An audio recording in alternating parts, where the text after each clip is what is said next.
All right, so for our Dash robot, we decided to have the students design obstacle course to make their Dash robot navigate through.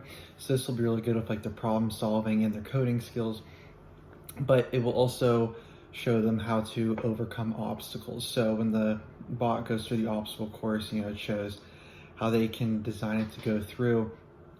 And this will be really good for fourth, fifth, sixth graders really going into middle school to, they're coming to a challenging point in their lives.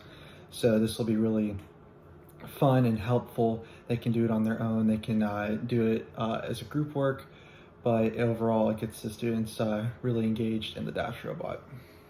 So today I have programmed Dash to go through an obstacle course for us. So the Dash programming did take quite a long time. As you can see here, it is quite long. He does have to go around several turns and overcome 2 obstacles, which are represented by cups. So I'm gonna go ahead and show you guys the course and press play for you, and I hope you enjoy. So this is the course that I have created for Dash. As you can see, I used pencils, pens, markers, different classroom materials in order to create the path.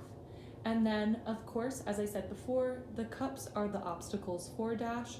So these are all easily accessible materials for inside the classroom. So I have my coding here, and I'm gonna go ahead and press play.